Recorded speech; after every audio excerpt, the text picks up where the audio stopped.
Pero ahora como recordatorio, vamos a decir así, vamos a volver desde el 1. Amén. Para los que no pudieron escuchar esta enseñanza el día domingo. Amén. Entonces, espero que todos estemos en Apocalipsis capítulo 4.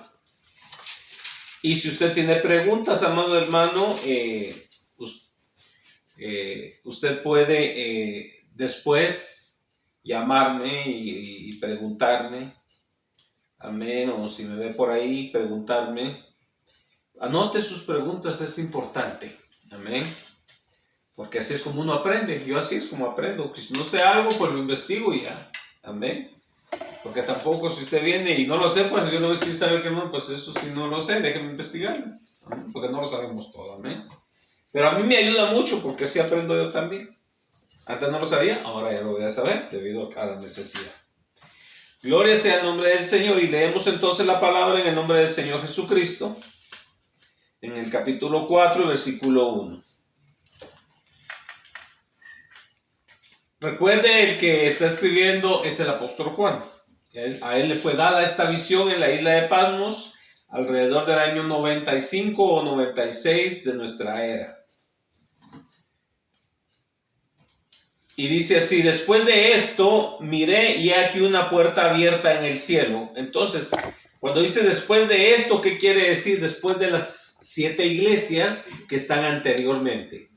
Entonces recuerde, cada iglesia representa una etapa que la iglesia de Dios iba a atravesar alrededor del mundo, hasta la venida de Cristo. Entonces, cada una de las cosas que usted ve son cosas que sucedieron primero en la iglesia local.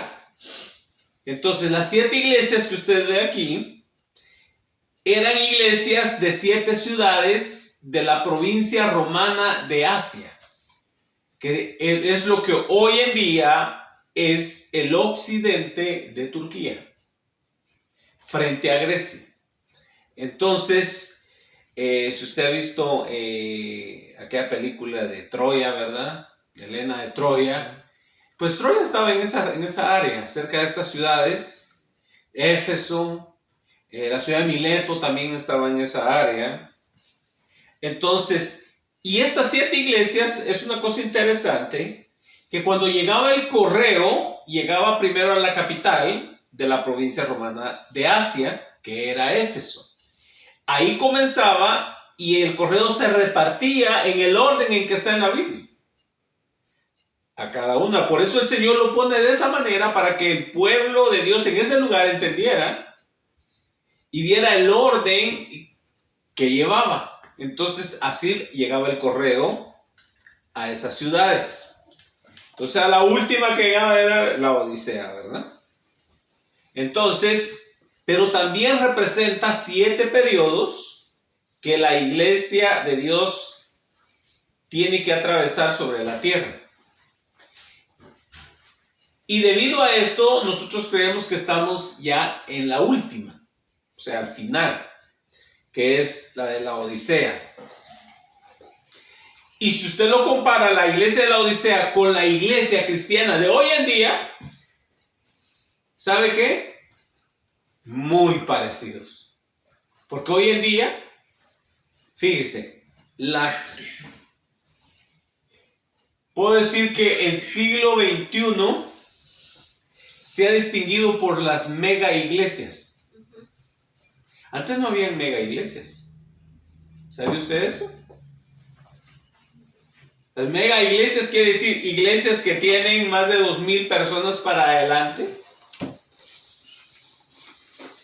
Y en países tan pequeños como Guatemala, hermano, hay iglesias de 20,000 personas. Wow. Otras 12,000, otras 15,000. Y un país chiquito. Y no digamos en Brasil, unas iglesias enormes. Pero antes no era así. Antes iglesitas pequeñas. Pero como entramos en esta área, ¿y sabe qué? La mayoría de esas iglesias predica el evangelio de la prosperidad. Eso. ¿Y sabe qué? Eso es lo que Dios le habla aquí a esa iglesia. Le dice, tú dices, yo soy rico, no tengo necesidad de nada. Es lo que hoy en día se predica. No, es que el cristiano no debe de estar pobre, el cristiano tiene que estar rico. ¿Y sabe qué? Ese mensaje le gusta mucho a la gente. Por eso es que se llenan esas iglesias. ¿Por qué? Porque les presentan un evangelio muy atractivo, pero no realista. O sea, haga de cuenta, es como los negocios o las compañías que le ofrecen un producto y le dicen las maravillas y todo esto, pero a la hora de la hora no cumplen lo que están prometiendo ahí. Ve usted los anuncios de las carteras hamburguesonas así, bien bonitas, y luego va usted y la compra una hamburguesita así toda apachurrada, toda fea, ¿verdad? Puro foto. O sea, le estaban ofreciendo una cosa tan bonita y de último, y lo mismo es con las iglesias de la prosperidad. Le dicen, no, es que usted, si usted es un verdadero cristiano, usted nunca se va a enfermar. El apóstol Pablo se enfermó, ahí está la palabra que se enfermó. También uno que le ayudaba, que era colaborador de él, también se enfermó y dijo, lo dejé enfermo en tal lugar. Y a Timoteo le dijo, usa de un poco de vino por tus enfermedades del estómago.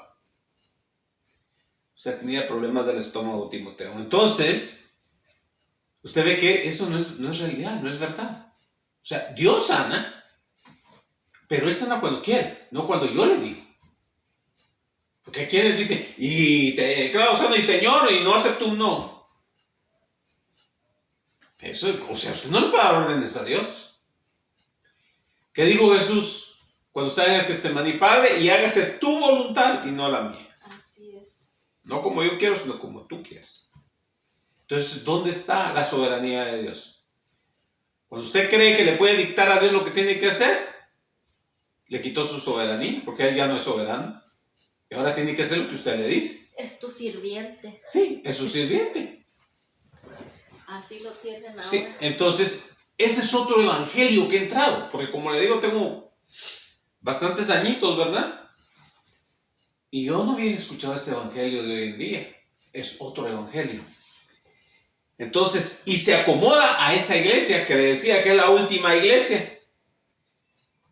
Y le dice el Señor, ¿sabe qué? Tú no eres ni frío, o sea, ni eres mundano, ni eres cristiano, sino eres mediocre. O sea, eres tibio.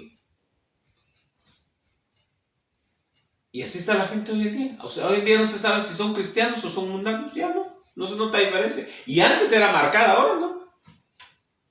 Ahora algunos dicen que van hasta predicar a los bares, ¿verdad? No. Sí, dicen, ay, ¿qué andan haciendo aquí? Pues en una obra misionera, ¿verdad? ¿Qué andan haciendo ahí? Y ya ve coristas de la iglesia cristiana bailando allá en el graduado, ¿verdad? ¿Cómo crees? Sí. De iglesias cristianas. Hay muchos que un frío se ha topado con un tibio por allá. ¡Ay, hermano! ¿Y qué anda haciendo aquí? ¿Se imagina? En esos lugares. El graduado es un lugar de baile en San Luis Obispo. Y antes aquí en San Miguel había un lugar que le... ¿Cómo se llamaba uno? Y hasta se me olvidó ahorita el nombre de este lugar que tenemos aquí en San Miguel, que es rancho. raro. El rancho. El rancho, sí. El rancho. Sí, era un salón de baile ahí. Salón de baile. A veces era presentación de americanos y a veces presentación de latinos ahí, de mexicanos, ¿verdad? Ay, los mexicanos eran los más escandalosos. Las bandas y todo lo demás. Y ahí hay muchos llamados cristianos, ahí van a mover el tambo, ¿verdad? Bueno, yo no era cristiana, era mundana, íbamos a mover el tambo. ¿Llegó el ahí? Sí.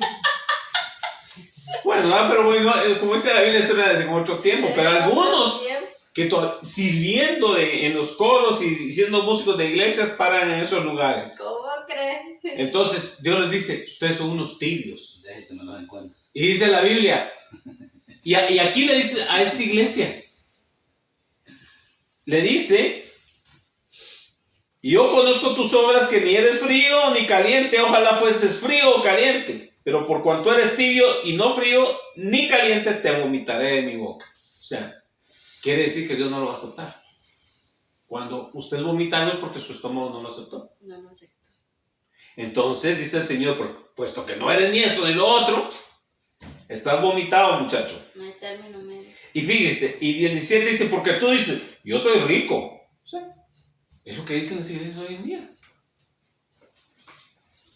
Ellos no escatiman, tienen equipos de sonido que compiten con el mundo. O sea, tienen hasta técnicos pagados, especialistas, que dicen, y estos pues casi están más en el negocio del entretenimiento que en el de predicar el evangelio.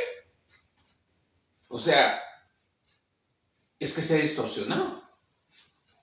O sea, nosotros como pastores, nuestro trabajo no es entretener a la gente. No, es avisarles lo que Dios está diciendo. Es llevarles el mensaje de lo que Dios les quiere decir. Ese es nuestro trabajo. Pero hoy en día muchos pastores no quieren decirle a la gente lo que Dios dice. ¿Sabe por qué? Ay, si les digo, se me van a ir. Se van a ir con aquel otro pastor que a él les predica bonito. Mejor yo también les predico bonito, porque así me dejan el diezmo aquí o la ofrenda aquí y no se la van a dejar al otro. Entonces, ¿quién es tu suplidor? La Biblia dice que es Dios. Mi Dios pues le suplirá todo lo que os falta conforme a sus riquezas en gloria. ¿Quién? Dios. Entonces, ¿por qué me he de preocupar yo si me quedo con 2 o 3? ¿Sí? Yo por eso yo no me preocupo. Porque yo no estoy para quedar bien con la gente, sino quedar bien con Dios.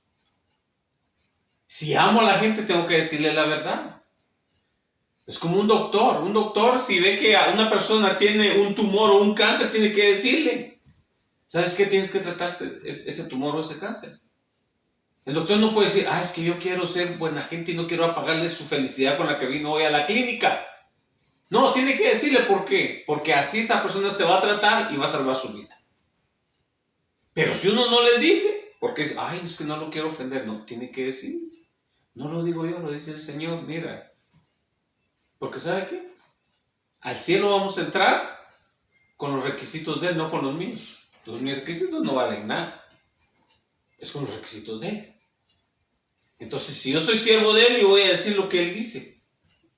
No lo que yo digo. Entonces es sumamente importante. Por eso nosotros nada más somos portadores de la palabra. El apóstol Pablo lo pone de esta manera: somos colaboradores de Él. Dice colaboradores suyos.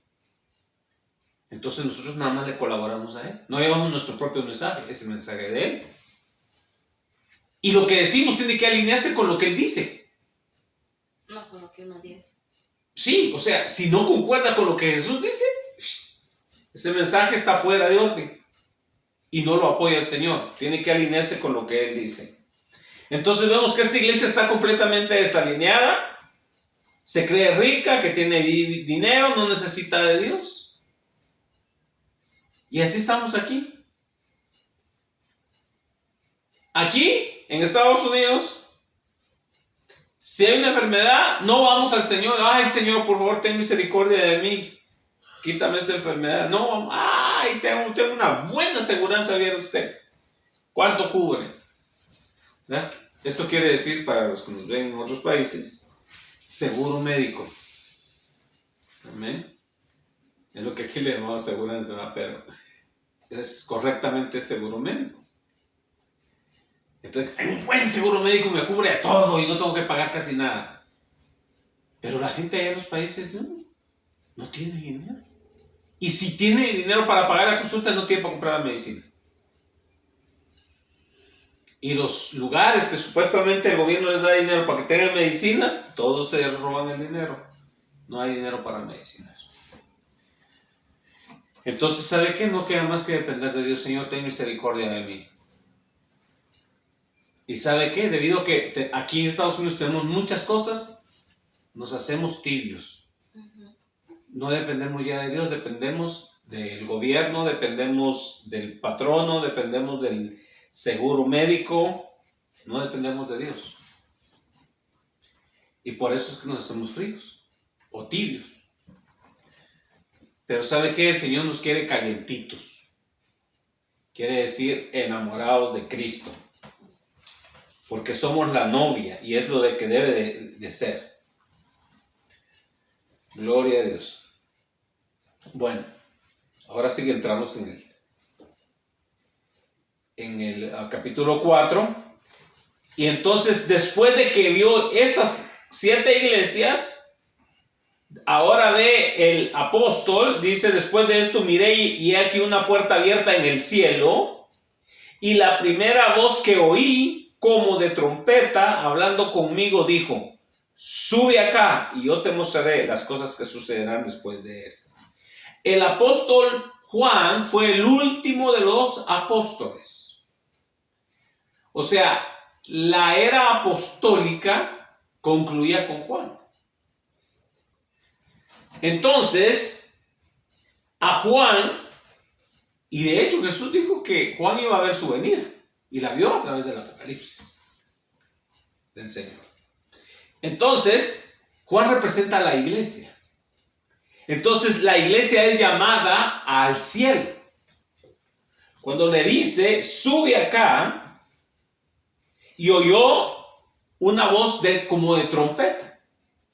Y dice la Biblia que con voz de trompeta, el Señor va a venir por su iglesia.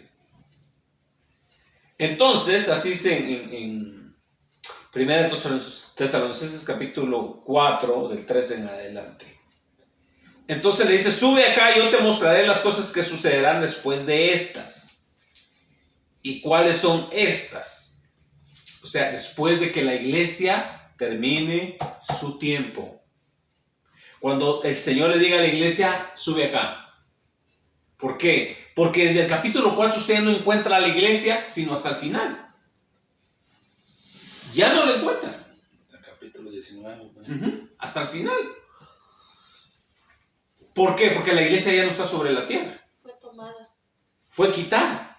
Fue arrebatada, como dice la Escritura.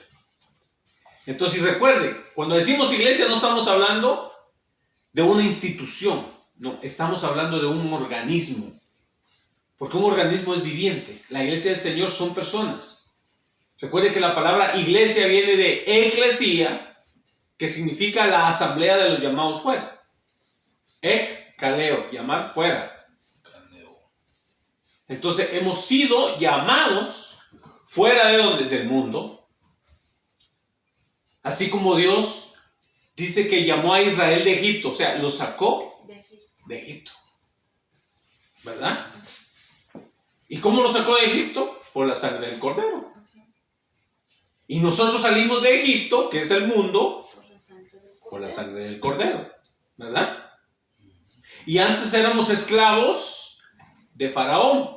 ¿Y quién es Faraón? Tipo de Satanás. Pero la Biblia siempre trabaja con figuras y tipos y figuras. Perdón, la cacofonía de la repetición. Entonces, Dios nos ha llamado fuera, por eso nos llamamos la iglesia, quiere decir la congregación de los llamados fuera. Fuera del mundo para servir a Dios. Y cuando hablo mundo, no estoy hablando, recuerden los que han estudiado conmigo, que hay 3 mundos. Amén.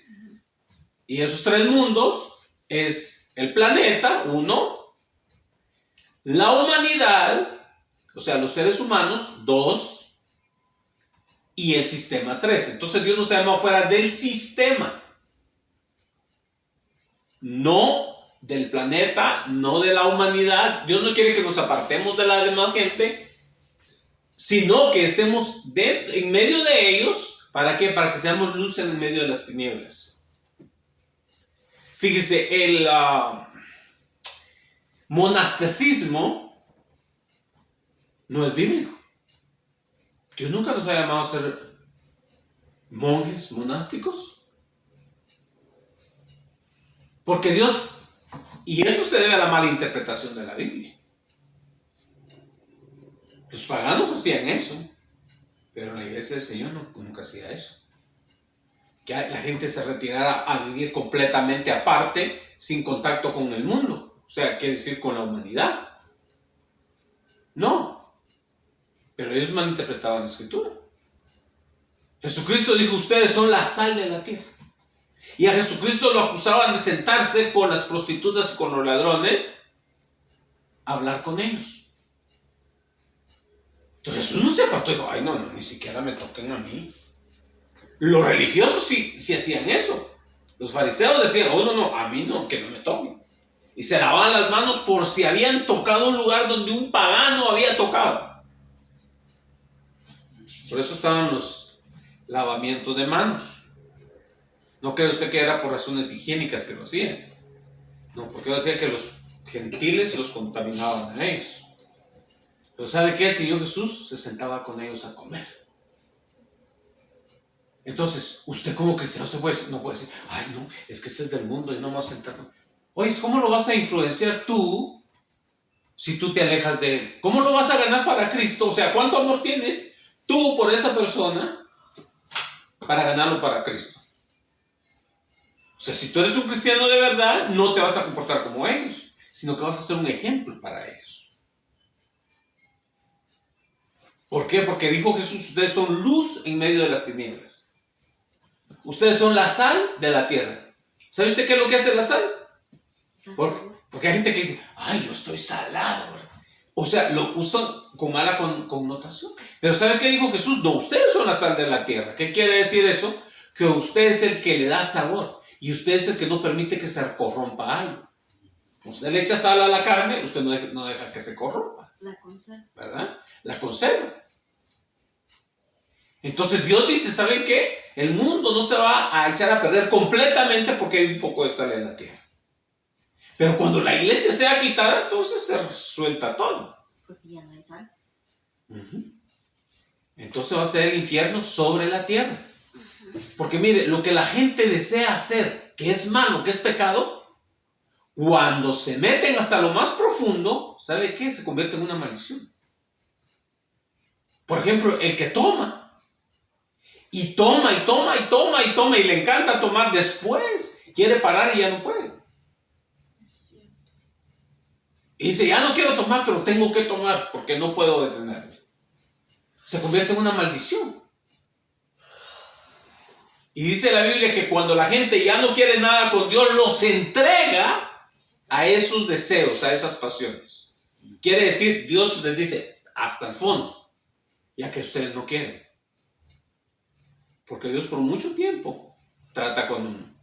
Pero si uno le da la espalda, llega el momento que dice, ok, está bien. Eso es lo que tú deseas. Porque muchas veces uno no sabe ni lo que desea. Piensa que es bueno y que si termina siendo una maldición. Entonces Dios nos ama.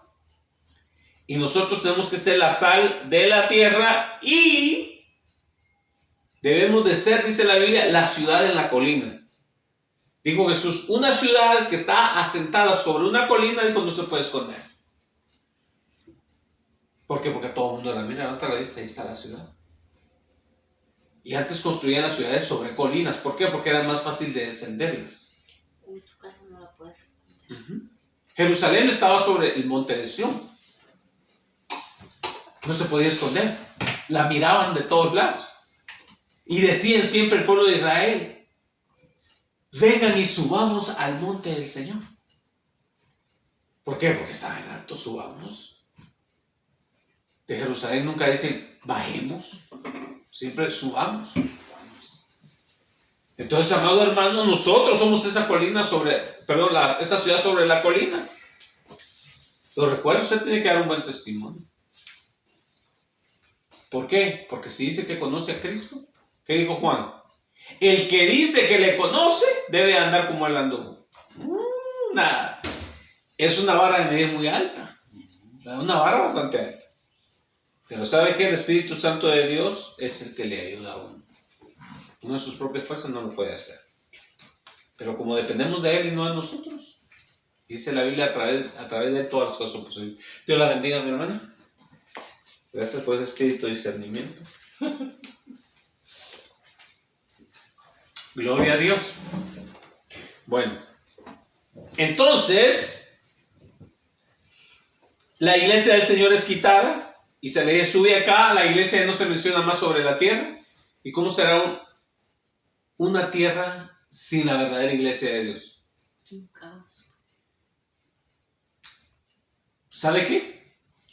La Biblia dice que viene una religión mundial.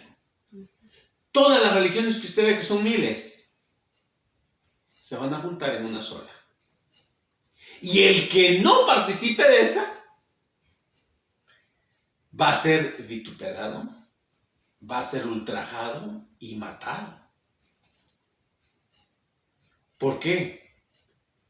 Porque fíjese cómo se están poniendo las cosas hoy en día. Si usted no está de acuerdo con la ideología que está empujando a las Naciones Unidas en todo el mundo, y los globalistas y las élites, toda esa gente, hay un poder detrás de ellos que se llama el espíritu del anticristo, el que está operando en ellos. Y cuando usted oiga que la gente dice, oh, queremos que haya un solo gobierno mundial, que no haya fronteras, no saben lo que están pidiendo. Están pidiendo que venga un dictador que va a tomar las riendas de este mundo y no haya dónde escapar. ¿A dónde se va a escapar si todos somos parte de un solo país que es todo el planeta? ¿A dónde se va a escapar?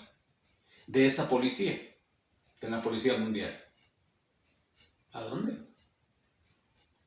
Por eso Dios se opone a eso. Dios creó las divisiones. Le dijo, espárcense y cada uno, dice, lo estableció Dios en su propio lugar. Entonces, el anticristo es que quiere unir a todo el mundo. Y la gente, ay, sí, que todos nos amemos. ¿Sabe qué? Usted no se puede abrazar con alguien que ama la mentira, si usted ama la verdad. Y si usted ama a Cristo, usted tiene que amar la verdad. Porque dice la Biblia que Él es fiel y verdadero. Y de Satanás dice, porque Satanás dice es mentiroso y es padre de mentira. Entonces, ¿cómo se va a abrazar usted con alguien que ama la injusticia? O sea, ¿cómo se va a abrazar usted con alguien que se aprovecha del más débil, que lo roba, lo golpea, y luego ese que es robador y golpeador quiere ser amigo de usted? ¿No le va a recriminar a usted? ¿No le va a decir usted, devuélvele lo que le quitaste a ese pobre? ¿O se va a ir, oh, vayamos a comer, pues, con los despojos de aquel, ¿verdad? No. Entonces, ¿qué va a haber? Usted va a haber una división entre usted y esa persona. Si usted ama la verdad, si usted ama la justicia. ¿Y sabe qué? Va a llegar un momento en que va a haber más gente que ame la injusticia, la mentira, el engaño, y luego va a decir, ¿y por qué no te juntas con nosotros? Uy, ya se está viendo. ¿Verdad? Hay ¿Sí? mucha gente mala. Y te van a perseguir, y te van a marginar, y te van a ultrajar. Pero tú tienes que amar la verdad. Tú tienes que amar la justicia. Si ves una injusticia, te dice, eso no está bien. Y no importa que la gente se ponga brava, ¿verdad? Enojada, corajuda, no importa. ¿Sabe usted que se enojaban con Jesús? Dice que hasta crujían los dientes y lo querían matar. Él mismo les dijo, ustedes son hijos de Satanás, les dijo, porque ustedes me quieren matar a mí, hombre que les ha dicho a ustedes la verdad. Entonces, ¿por qué lo mataron? Por decir la verdad. ¿Lo sé? ¿Y qué dijo Jesús? Si han hecho esto conmigo, que soy el árbol, ¿qué no van a hacer con las ramas? ¿Verdad? Pero Jesús dijo, sé fiel hasta la muerte y yo te daré la corona de la vida. Entonces tenemos que desarrollar un carácter, pero un carácter que se parezca al carácter de Cristo, porque es lo que Él quiere. Y el mismo apóstol Pablo decía, porque sufro dolores de parto, decía, hasta que Cristo sea formado en ustedes. ¿Cómo? En su carácter. Entonces tenemos que ir reflejando el carácter de Cristo. ¿Por qué? Porque todo hijo se parece a su padre. ¿Verdad? Porque a un africano, ¿cómo le van a hacer un rubio ojos azules? No, tiene que parecerse a su papá.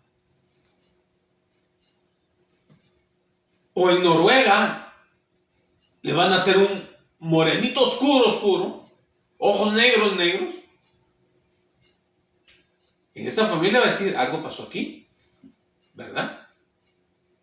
Porque cada hijo tiene que parecerse a su padre. Y nosotros, si somos hijos de Dios, tenemos que parecernos ¿a quién? A Dios. Dice la Biblia que hemos sido engendrados por Él. Capítulo 3 de San Juan. O sea, tenemos que ser engendrados por Él. Entonces, ese tiempo se va a llegar, amados hermanos, en que la iglesia del Señor va a ser quitada, que somos la congregación de los que Cristo ha lavado con su sangre, no a los perfectos. ¿Por qué? Porque vamos a tener siempre defectos. Siempre que nosotros estemos en esta carne, el mismo apóstol Pablo decía, ¿quién me podrá librar de este cuerpo de pecado? Porque este cuerpo siempre va a querer el pecado, hermanos. Si usted de repente siente un mal deseo, no se asuste. Es su viejo yo el que está ahí. No hemos sido todavía glorificados, todavía tenemos un cuerpo caído. Simplemente, dice la Biblia, no proveáis para los deseos de la carne. ¿Qué quiere decir eso? La carne le pide algo que está incorrecto y usted le dice no. No está proveyendo para los deseos de la carne. O sea, el ser tentado no es pecado. El ceder es pecado. Y como le digo, no se sorprenda. Usted puede decir, no, pero yo soy cristiano, ¿por qué me vienen estos deseos a mí? ¿Por qué? Porque en tu espíritu eres una persona nacida de nuevo. Eres espiritual. Tu alma está siendo renovada. Pero tu cuerpo, ¿qué? Está caído. Vives en este cuerpo caído. Que hasta el día en que mueras, ya no vas a ser tentado. Porque el pecado está aquí en la sangre. Entonces, pero dice la Biblia que un día va a llegar el momento en que seremos transformados. Y este cuerpo caído ya no va a estar más caído. Dios nos promete un cuerpo nuevo, glorificado. ¿Y va a ser físico? Va a ser físico, la Biblia lo dice. ¿Resucitó Jesús físicamente? Resucitó físicamente. Y dice que seremos semejantes a Él. El Señor Jesús en Lucas 24 se comió un panal de miel y un pescado.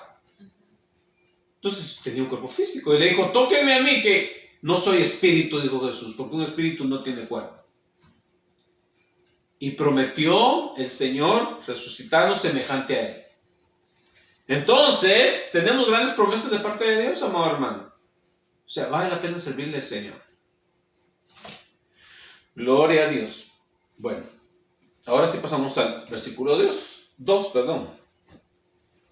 Y dice, y al instante yo estaba en el Espíritu y aquí un trono establecido en el cielo y en el trono uno sentado. Y no era Efraín, ¿eh? Era Cristo. Amén. Porque muchas veces pensamos que nosotros somos el centro del universo, ¿verdad? No. Y que nosotros mandamos, ¿verdad? Y sigo siendo el rey. Eres una motita de polvo, si ¿Verdad? acá. Pero ¿sabe qué? Otro es el rey de reyes y señor de señores, se llama Jesucristo. Así lo dice la Es Biblia. una mota de polvo. Amén. Y dice, y el aspecto del que estaba sentado era semejante a la piedra de jaspe y de cornalina, y había alrededor del trono un arco iris semejante en aspecto a la esmeralda. O sea, la palabra que dice arco iris, no cree usted que es el que se ve así, sino cuando se habla de iris, se habla de algo redondo. Amén. O sea, como lo que se llama un halo encima, sí, de color verde, es el color de la esmeralda, ¿verdad? Todos conocemos la esmeralda, ¿no? La hemos visto en el YouTube o en el tuyo, Google ahí. Bueno, la esmeralda. Semejante. Semejante a la esmeralda. Y esas dos piedras que está hablando, el jaspe y la cornalina, eran las piedras que representaban a la tribu de Rubén y a la tribu de Benjamín. La primera tribu y la última tribu. Jesús es el alfa, la primera letra del alfabeto griego, y la omega, que es la última del alfabeto griego. O sea, Jesús es el primero y es el último. Todo comienza con él y termina con él. Como Génesis y Apocalipsis. Así no me. Empiezan en Génesis y terminan en Apocalipsis. Amén. Entonces, y dice, y alrededor del trono había 24 tronos, y vi sentados en los tronos a 24 ancianos, vestidos de ropas blancas, quiere decir que fueron purificados. Porque las ropas blancas es como Cristo lo viste aún. Porque el Señor es el que nos viste, nosotros no nos vestimos, Él es el que nos viste. Y ahora tiene sentido esto, porque estos son de la iglesia. Ellos representan a la iglesia, al sacerdocio bíblico de la iglesia. Recuerden, en la Biblia hay 3 sacerdocios. ¿Cuántos sabían eso? Amén. Tenemos Arónico. el sacerdocio primero que se menciona es el de Melquisedec, ¿verdad? En el libro de Génesis. Creo que es el capítulo 14 de Génesis, donde aparece Melquisedec y Abraham le da el diezmo a Melquisedec. Y dice en el libro de Hebreos que Jesús es de ese sacerdocio. ¿Por qué? Porque primero, Jesús no es de una tribu sacerdotal. La tribu sacerdotal eran los levitas, los descendientes de Leví, no de Judá. Entonces, Melquisedec no tenía papá que muestre en la Biblia que fuera sacerdote, ni hijo descendiente que fuera sacerdote, ¿verdad? No había engendrado a alguien más. Entonces Jesús de igual manera aparece y su papá terrenal no era sacerdote, no pertenecía al sacerdocio. No. Entonces el sacerdocio de Jesús es parecido al de Melquisedec. Y si tú eres sacerdote para siempre, según el orden de Melquisedec. Entonces ahí ya tenemos el primer sacerdocio. El segundo es el levítico. El sacerdocio levítico. Ese fue establecido en el desierto 1500 años antes de Jesús. ¿Y quién lo comenzó? Aarón, por eso es arónico. Todos los sacerdotes tenían que descender de Aarón. Y desde ese tiempo, al tiempo de Cristo, todavía había sacerdotes. De hecho, Juan, el papá de Juan, era de ese sacerdocio. Aarón era hermano de Moisés. Sí, ¿verdad? Sí, de María. Y eran de la tribu de Leví. De Leví.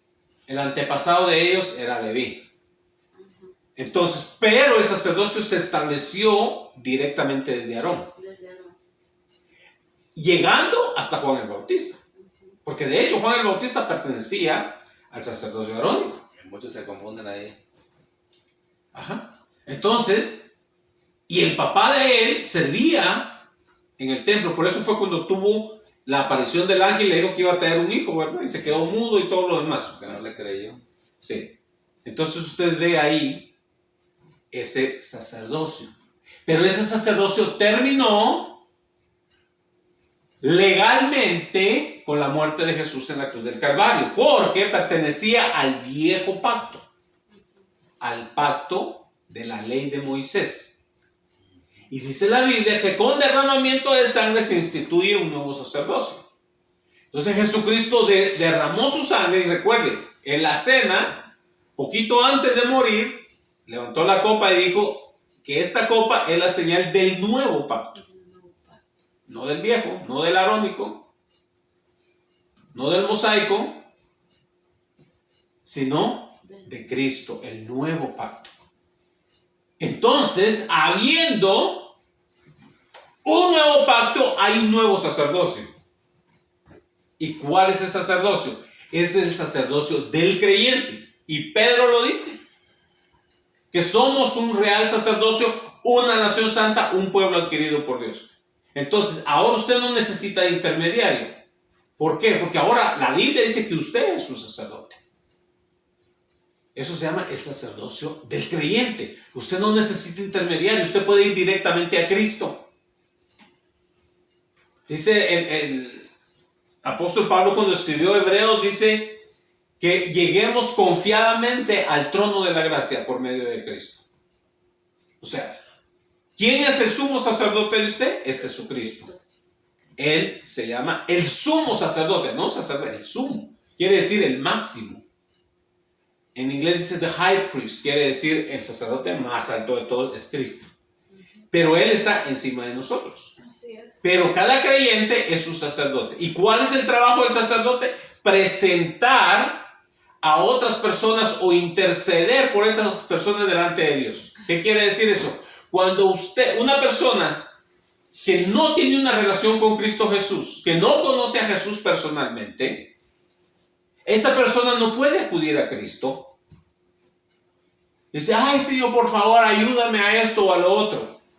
Dice la Biblia que el pecado el pecado nuestro, establece una barrera entre nosotros y Dios.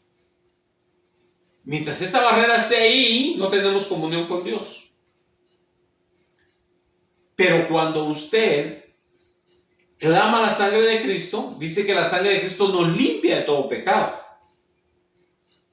Entonces, esa barrera que se llama pecado es quitada. ¿Por qué? Porque usted ya fue limpiado. Dice la Biblia, usted ya fue justificado delante de Dios. En Romanos dice, justificados pues por la fe tenemos paz para con Dios. ¿Qué quiere decir? Que ya no estamos en guerra con Dios. Porque cuando tenemos pecado estamos en guerra con Dios porque el pecado es desobediencia a Dios.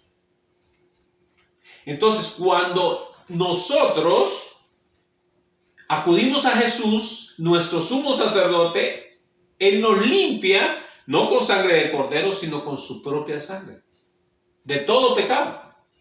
Dios ya no lo acusa a usted, tú eres un pecador. ¿Por qué? Porque Cristo ya le quitó todos los pecados que usted tenía. La sangre de Cristo es la única sangre que nos limpia. Todas las otras sangres nos ensucian.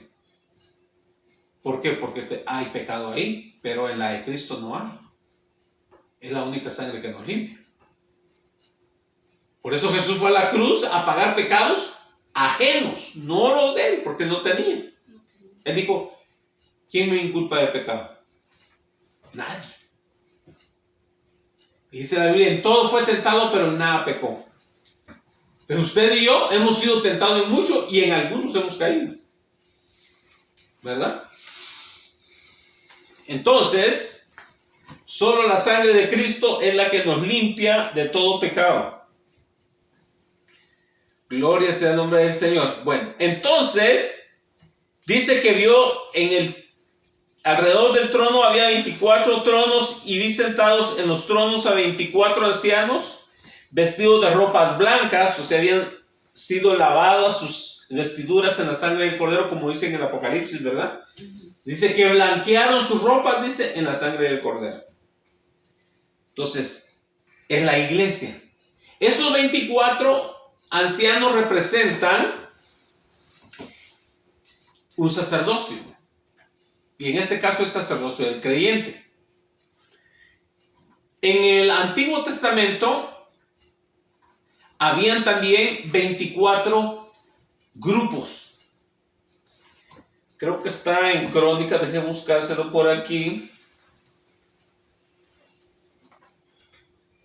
Gloria sea el nombre del Señor, alábale que Él vive.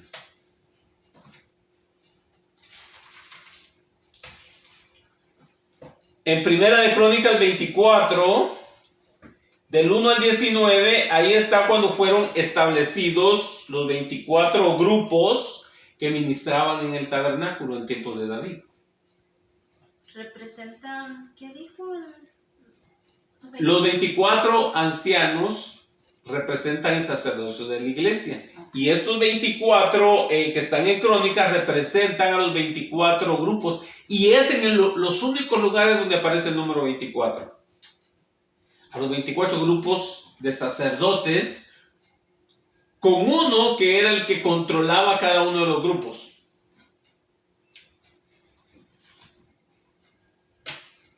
O sea, eran grupos sacerdotales, 24 grupos sacerdotales. Bueno. ¿Estamos ahí? Y dice, con coronas de oro en sus cabezas. La Biblia habla de que el creyente va a tener coronas. Por lo menos hay 5 coronas. Hay de corona de justicia, de salvación. Hay varias coronas. No vamos a entrar a estudiar las coronas, ¿verdad? Y esas son dadas como premio. Amén. ¿Qué dijo Jesús? No hay que nadie tome Corona. tu corona. O sea que hay una corona para cada uno. Hay quienes no la quieren. ¿Verdad? Hay quienes, como dijo mi padre, ¿verdad? Nada más van a tener un lacito aquí en la cabeza. En Guatemala es una pitilla nomás en la cabeza.